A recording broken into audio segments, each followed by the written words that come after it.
Hello everybody, welcome to the Centbee Show. I'm your host Lorien Gamaroff and my co-host is Kage Ntshingila.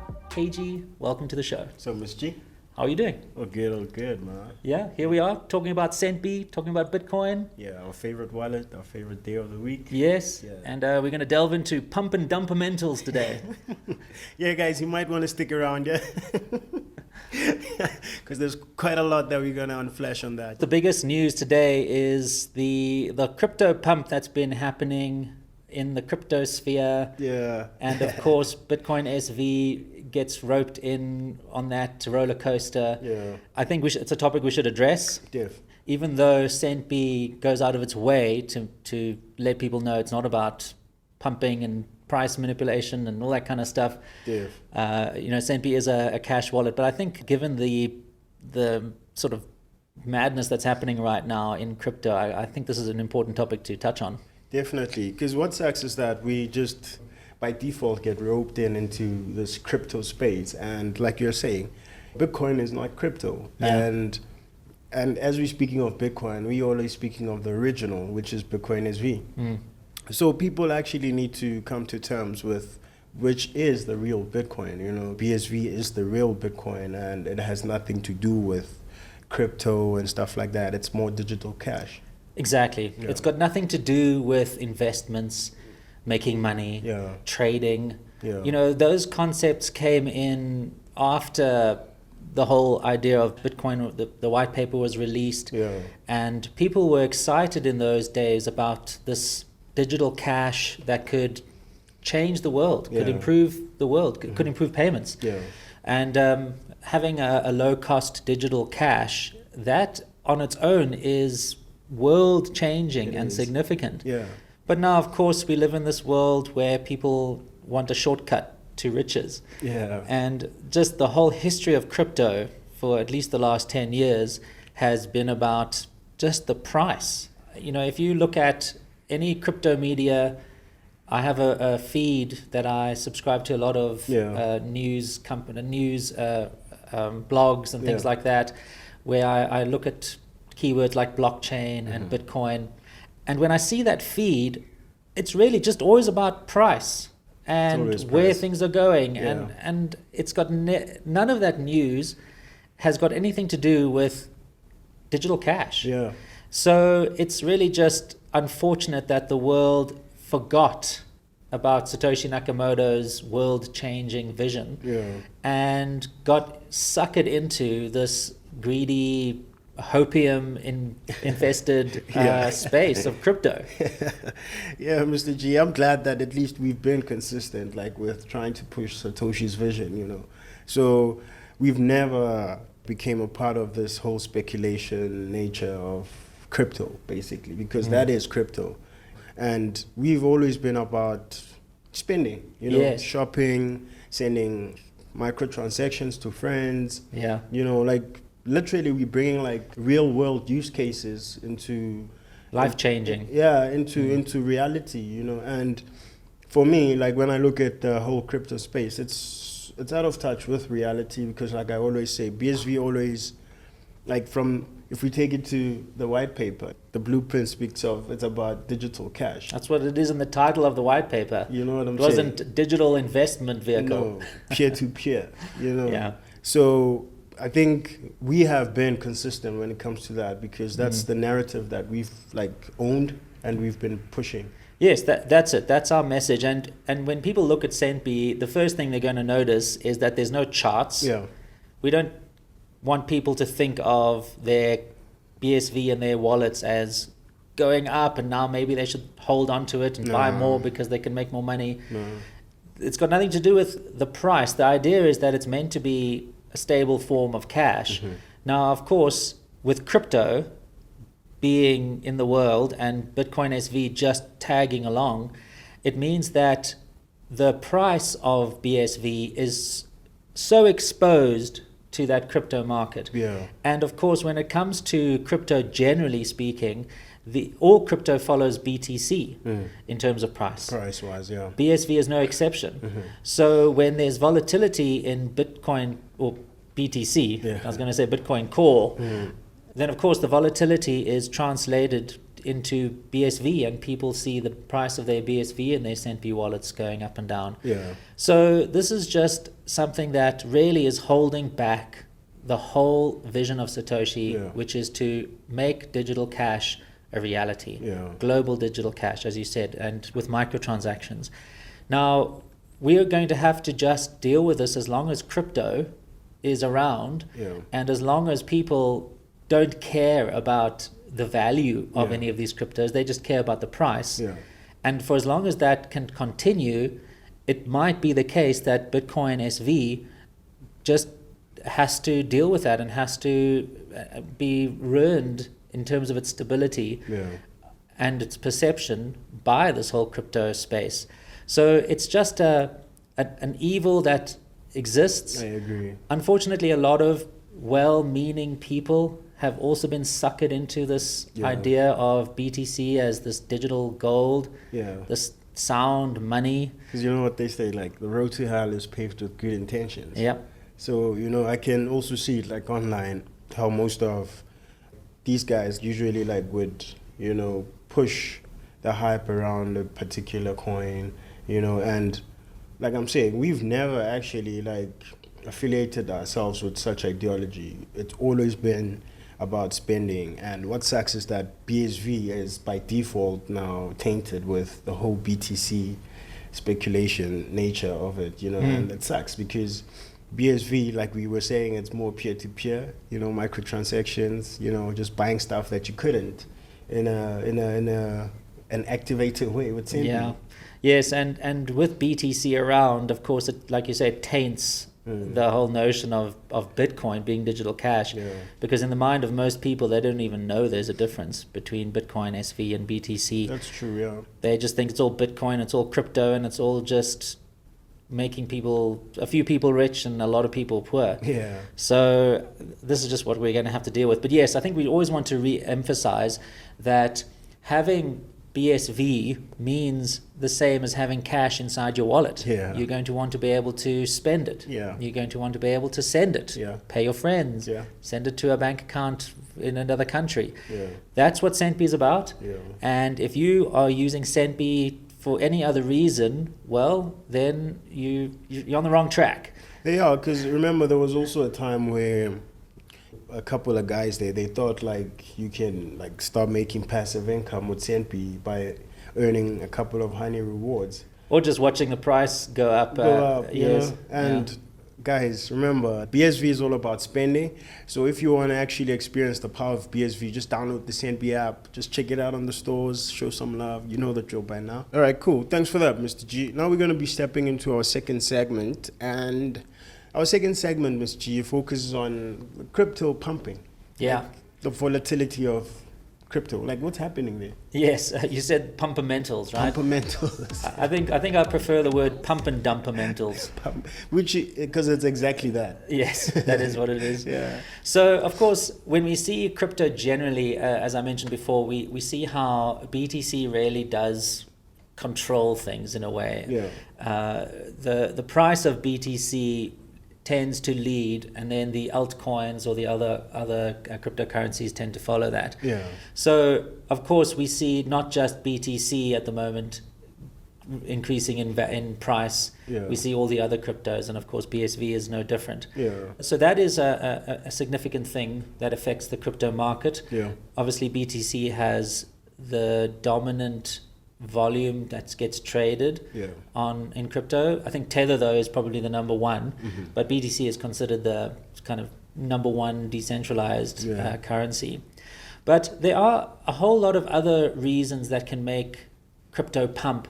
I guess probably the most important thing around the volatility is really just the sentiment of people, because remember, when you're trading things that don't have any fundamental value, then the only thing you've got is the sentiment of people, and that can be on a whim. You know, maybe somebody gets excited, and you know, maybe there's an influencer that can affect a lot of people's decisions. So when it comes to price volatility, social media influencing, of course, has played a big role, actually. It's a huge role, especially when it comes to those very big accounts. If you think about Elon Musk, for example, when he posted about Dogecoin, Everybody got into Dogecoin. I remember that, yeah. So, of course, that's going to have an effect. But there are many other influencers out there with huge following. Yeah. And they certainly have a big effect on things because, for example, look at Michael Saylor from MicroStrategy. He not only is an influencer, but he also, as part of his role at his company MicroStrategy, what he decided to do was invest in Bitcoin and BTC. Yeah. And so he now has, or at least the company MicroStrategy has, an enormous amount of BTC. Yeah. So whatever he says, people now start noticing, because if he is very bullish, and of course he's extremely bullish because he's bet the farm and bet the company on BTC, people look at that and say, well, if he's doing it and if he's buying, well, let's get in because he's the kind of person, the kind of whale who can really affect the market, and he's so bullish. So this whole idea of social media influencing, that plays a significant role in terms of the price. And of course people want information. So they will go onto the social networks, onto Reddit and that sort of thing, and try and find accounts that seem influential or who seem to know information. And they will follow those. It's quite funny because it's a little bit cultish. Cause that is the word, yes. Yeah, honestly, because like I always say, if something has like a true fundamental value, there's no need for the hype. There's no need for the whole media, social media influencing. Like, it'll organically be adopted as... Yes, if there's a reason apart from just the speculation, definitely. Yeah. Now, of course, another reason is when people start seeing the price increase, then the most significant emotion that kicks in... FOMO, the fear of missing out. Even when you look at this BTC pump right now, even if you don't believe in BTC, if you think it is a scam or if you think it is fake, whatever, you look at the price action and you think to yourself, hang on, I know this is fake. I know there's no value in this. I know that this is pointless or worthless, but the price is going higher. So maybe if I get in now, I can ride that wave just a little bit, and then just before things are gonna tank, dump it. I'll get out because I'm going to be smart enough. That's kind of the emotion that people have, that fear of missing out. True. That really drives things. And of course, when we look at the BTC pump now of the last few months, with respect to in the advent of the halving, you can bet that a large part of that price increase is from people who aren't necessarily believers in crypto. They don't care.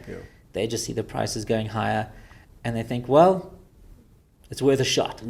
Let's take this. Let's bet on that horse. It looks like that's dangerous though, because a lot of people are. I mean, looking at the current state of things, I foresee like a lot of people actually losing a lot of money.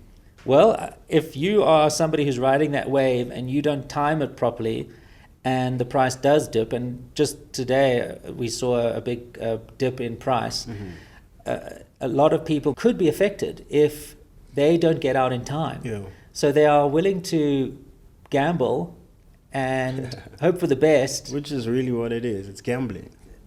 Pure and simple. And they hope that they can time the market just enough just to make it before the selling starts and they can exit with their gains. There's a famous saying that says there's no bell at the top. When the market reaches a top, nobody's going to say, okay, this is it. We're now going to start selling. That doesn't happen. You've got to try and get it before then. And a lot of people don't. And so this is going to, as you say, affect people who've been investing in this just for the gamble. But also, of course, for the real believers, they're the ones who really we should feel sorry for, because they're going to be holding on. Remember, they've got that hodl mentality, that hold on for dear life mentality. And these are people who believe in the long-term future of BTC, and they think that, yes, there's going to be temporary ups and downs, but let's just hang in there. History has shown if you had diamond hands and you didn't let go of your crypto, you've now been riding that wave all the way to the top. So you're going to have those people too. And if crypto does eventually collapse for good, which it might very well do when people wake up, then there's going to be a lot of people going down with that ship. Because also, like, looking at people on social media who are like pushing that narrative are people who actually have BTC. You know, these are not just, you know, a mere person who has like, you know, just a fraction of the BTC, probably has like millions worth of BTC. So it's in his favor or their favor to actually push that narrative. Yes, definitely. And then when we look at other kinds of information that people will look at when they are speculating on the price, we also saw how the ETFs that were announced and created, that also then stimulated people to start buying crypto because they thought, well, that's it, now finally institutions are going to get in and they're going to start buying, and that's going to increase the price. So that's a significant bit of news that could affect the price of crypto. We've seen also in the past how some countries have come out and said, no, now they're going to be banning crypto, or maybe there's going to be licensing, like here in South Africa. There are licenses that are going to be issued to crypto companies. That's very positive for crypto, because now we've got companies that have been licensed and can create utilities and services and businesses on crypto. Legit businesses. Well, they are licensed. Whether the business model is legit, that remains to be seen. For questioning.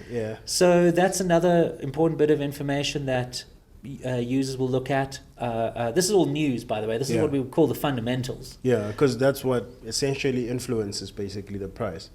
Yes, so people who are trading will look at the news and say, well, this is a bullish sign if a government is licensing crypto companies, or if merchants are starting to accept crypto for payments. So these are all the kinds of things that really can affect it positively or negatively. Obviously, if a regulation comes out that says now crypto is banned, or you're not allowed to trade, or there's going to be massive capital gains taxes or something, then that can have a dampening effect on the market as well. So even though when we reflect back on the current crypto pump at the moment, of course, it is largely driven by two things, the halving and then the FOMO. You know, people betting on those two things. In trading, we always have that famous phrase, you're buying the rumor and you're going to sell the fact. So the rumor right now, of course, the news that's coming is that there's going to be a halving, and it might very well be, once the halving happens, that people say, all right, that's it, that's the top, I'm now going to sell, and we might see quite a significant reduction in the price. So this is just the nature of crypto. When you are living in a world where you are speculating on something that has no connection to any real world activity, real world utility, then you're always going to be subjected to all the sentimental stuff, people's feelings.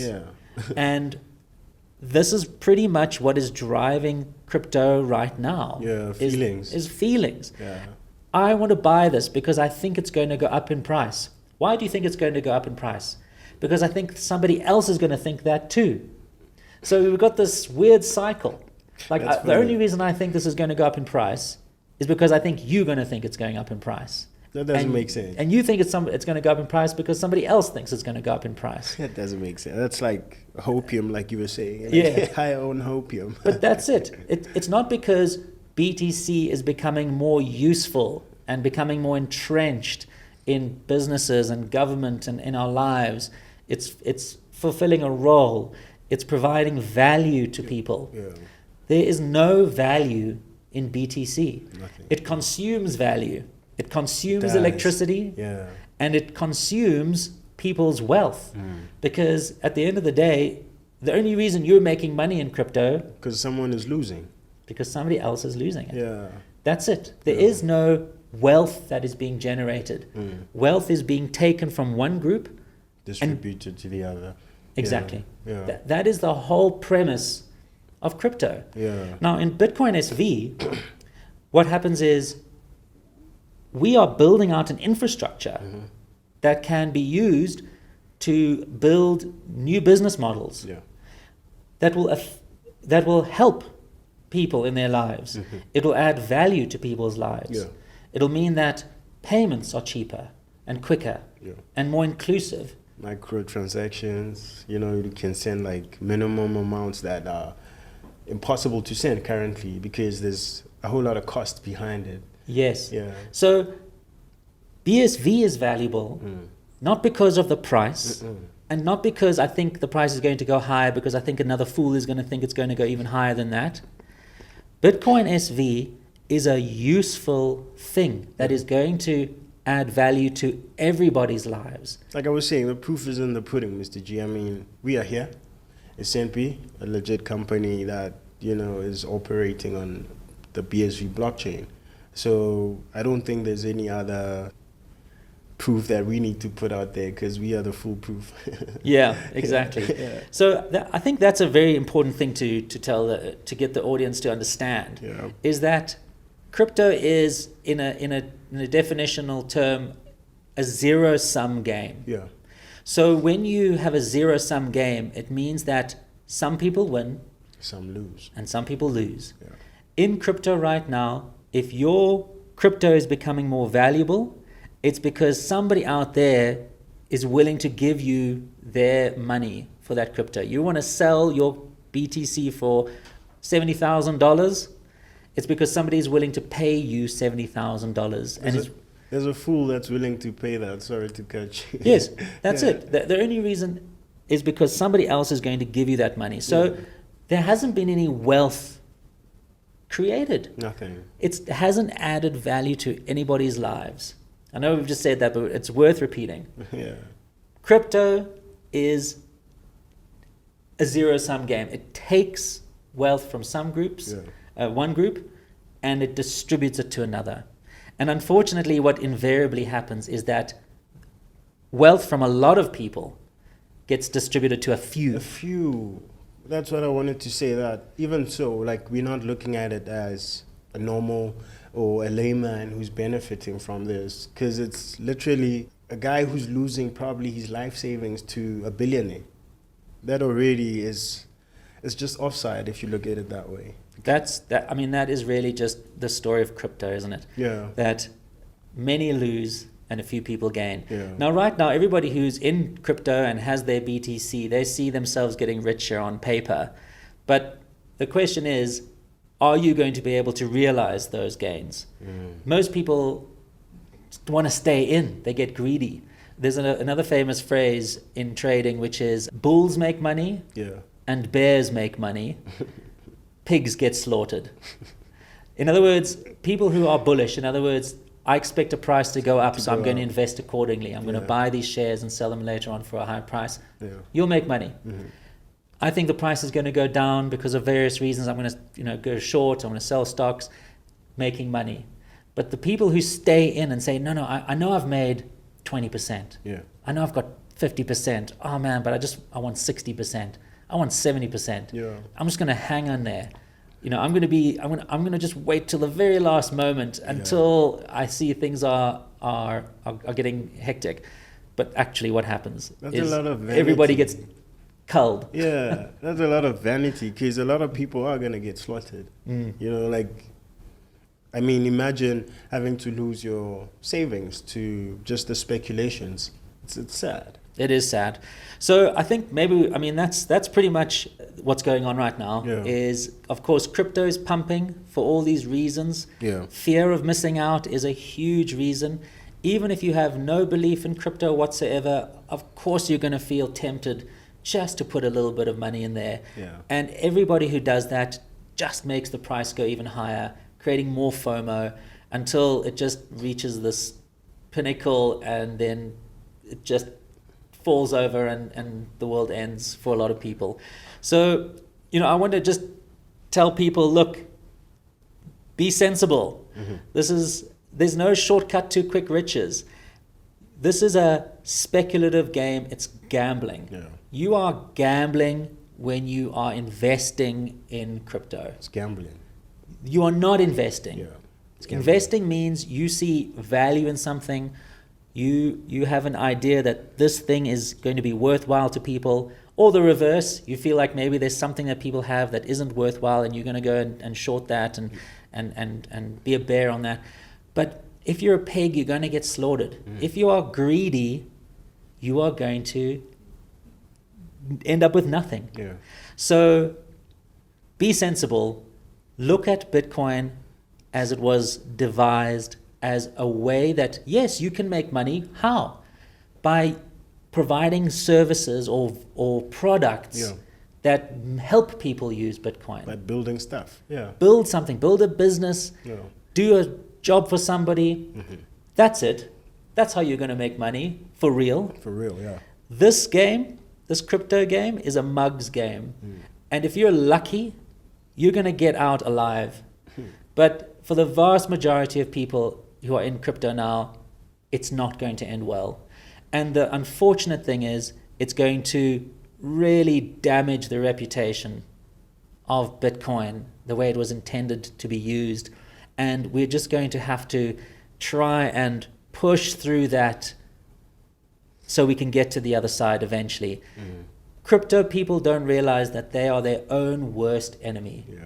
The moonbeams in their eyes, the dream of riches is going to mean that everything falls apart. And I just hope that we can emerge out of this, and most people can emerge out of this relatively unscathed. But looking at the price charts now, it looks like it's not going to happen. It's not, Mr. G. Yeah. It's quite scary because, I mean, the halving coming, like, you can already see that there's a lot of hype and excitement around that. So a lot of people are going to buy into it. A lot of people are going to be slaughtered. So, like, I foresee a crypto mayhem coming forth. Yes, exactly. Be careful, everybody. Yeah. Cool. So, Mr. G, we've spoken about the fundamentals, you know, like what one would... The news, you know... regulations, politics, whatever. Politics. Yeah. But what I would like to understand is the technical side of it. Like, yes. Yeah, I mean, there has to be a technical aspect to it. Of course. Yeah. In trading, that's weirdly enough what people put a lot of stock into. Yeah.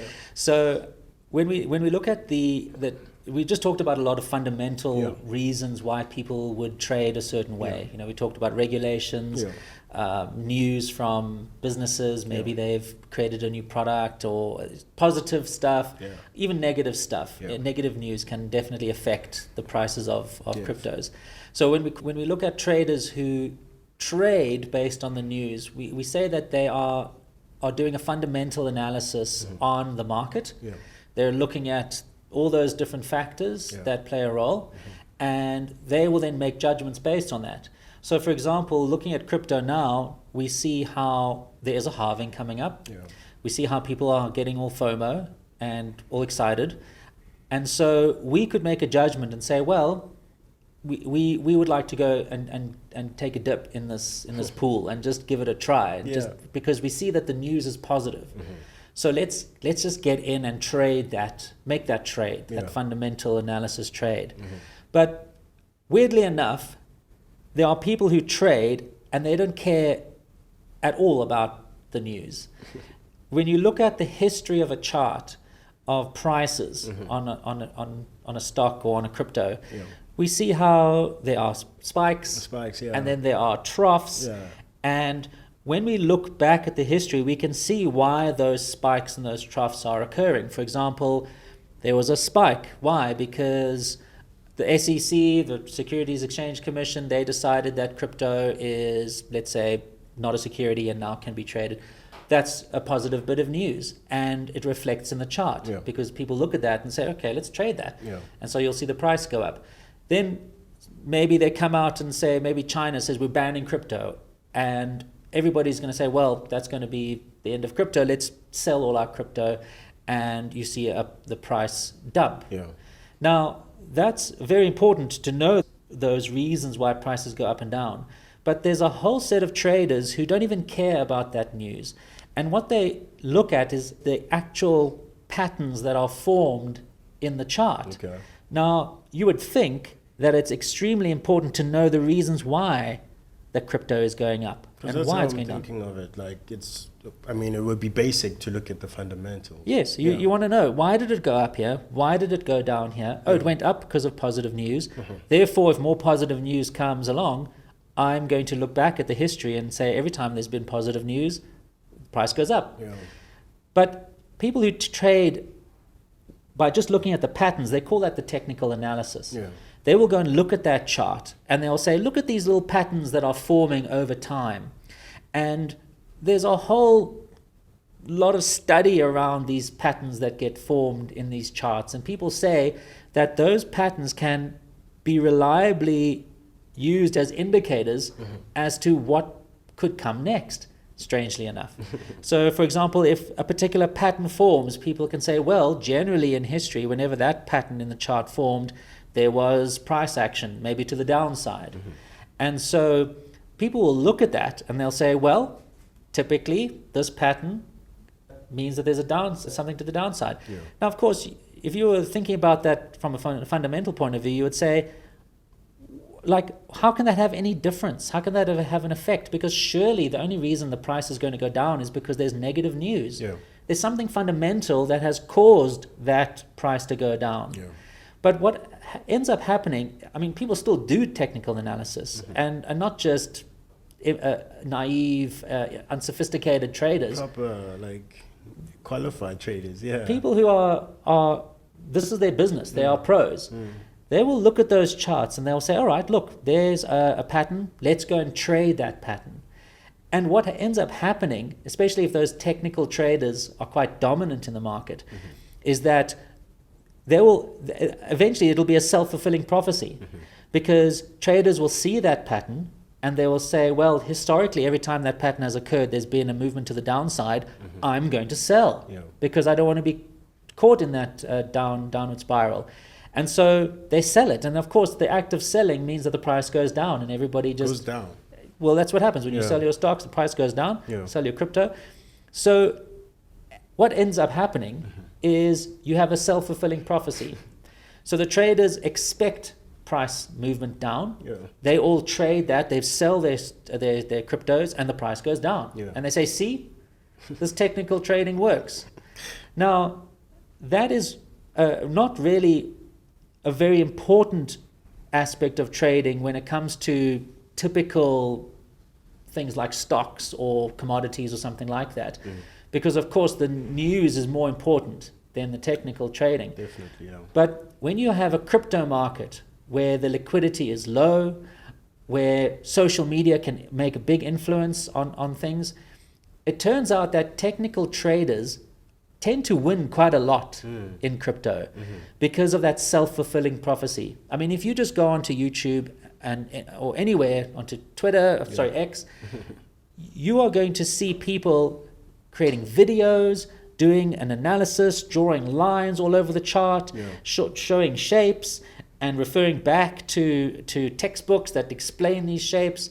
And they will then be doing some kind of analysis and explaining to viewers what could be happening next. And those channels have thousands and thousands of views and thousands of followers. Yeah. And people really believe in this stuff. And in the world of crypto, it tends often to come true. Yeah. Just because the technical traders have such an influence on crypto. Primarily because, as we keep saying, the price is only based on the sentiment of people. It's got nothing to do with any fundamentals, nothing to do with real value of anything. It's all about sentiment and emotion. Feelings. So if the dominant people trading have a sentiment or an emotion to the downside, it ends up translating into the actual price action on the crypto. Yeah. So it's weird to say this, but people really believe in technical analysis, and it really seems to be the self-fulfilling prophecy that happens. And a lot of people trade that way. So, of course, this is just, again, shows the crazy nature, I guess we can say, of crypto, where it's a world where there's no fundamental reasons for anything. It's all just about speculation and sentiment and FOMO. I mean, do you want to be in that world? Definitely not, Mr. G. I mean, just by what you said, I can already, analyze the fact that this is somehow a scam in a sense. Yeah. Because where's the intrinsic value to it? Yes, exactly. We also mentioned gambling. Yeah. At least there are odds in a casino. At least, yeah. If you look at a roulette table, it's all laid out. Yeah. You've got all these odds. Yeah. But it's not about feelings. Yeah. It's just about chance and about the odds. Yeah. And if you play the odds, you might do well. Yeah. But crypto doesn't even have odds. It doesn't even have any rules or any structure about it that you can intelligently play. Yeah. It's all about feelings. So that means the only thing that you need to look at is how people are feeling. That's a dangerous game. That's a very dangerous game because feelings are never consistent. Never. Yeah, so it doesn't make sense like for people to actually like base it on that. I mean, there's a whole fundamentals that we can analyze based on that, you know, and the history of trading, fundamentals have always been the influence, you know. So it clearly shows that BTC is just a game. Hey? Crypto is a game. Crypto, yeah. It's a crazy computer game. Sure. Thanks for that, Mr. G. Yo, guys, you already know by now, yo. I mean, if you have BSV on an exchange, the worst place you could ever have it. Download the Centbee app, explore the power of BSV. This is mobile money on fire, yo. Remember to subscribe, show some love, yo. Yeah, Ms. G, we're going to be stepping into this week's user questions and feedback from socials. So our first question comes from Chris on X. This was posted on our Centbee support channels. So he's asking, are you guys still allowing deposits to UK banks? So the short answer is no. Mm-hmm. So what we did have was the ability to send money from your Centbee wallet and transfer it directly to your UK bank account. But we have temporarily paused that. That's just a supplier issue, service provider issue. We're looking at other service providers at the moment. But also the UK, unfortunately, does have tighter regulatory controls around crypto. And recently, the regulators there have been trying to clamp down on this sort of thing. In fact, I think you're going to find it quite difficult to purchase Bitcoin SV or any other crypto in the UK or cash out your crypto. So this is something we're working on. It's going to be dependent on how the regulations fall in the UK. But of course, as soon as it becomes possible for us to provide that service, then we will certainly switch it back on. And we'll make an announcement. So just follow us on all our social media channels and we'll be sure to make that announcement when it's available. Cool, sure. Thanks, Mr. G. Thanks, Chris. Thanks for your question, yo. Our second one comes from Mustafa Umar. He posted it on Facebook. So he's saying, my account has been blocked. I want you to unblock it.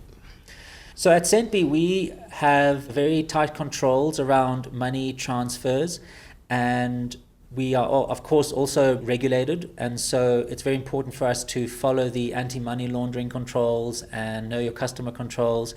And so when users of Centbee somehow manage to skirt around those controls, maybe by creating multiple accounts or collaborating with other users to transfer money to bank accounts, what happens is our anti-money laundering detection kicks in and we then have to temporarily freeze transfers for those users. So if you've been blocked, it means that you came up in an anti-money launderer trigger, or we can call it, and it meant that we have to now temporarily pause your transfers. But if you believe that was done in error, then just reach out to us on support@centbee.com and we will then try and help you through that. Maybe it was just a false flag or something like that, and we can help you out. So please contact us for any other issues or an issue relating to this at support@centbee.com, and we'll try and help you. Cool. Thanks, Mustafa. Yeah, just make sure that you hit us up on support@Centbee, like Mr. G said, just to sort out your issue, because I know it would suck like not having your wallet working. Well, that wouldn't make your wallet not work. It just means that the bank transfer feature is disabled. Oh, that's just a minor. So you can still use his BSV and you can still shop and do whatever. Okay, that's cool. So yeah, at least Mustafa, you can still explore other features on Centbee there. So yeah, sorry for your issue, man. Our second highlight comes from the Real newspaper. They are saying, love these, let's go. Great stuff. I'm sure they're talking about the show. Cool. Well, I'm glad people are watching.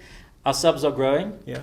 We might even get to 1,000 subs soon enough. Yeah. That's pretty cool. Yeah. I think maybe we should promise that we will do something special for 1,000 subs. I was thinking we make a blooper roll or something. That would be cool. A blooper reel. That would be cool. That would be cool. That would be awesome. I mean, it's actually, we deserve it. How many episodes deep?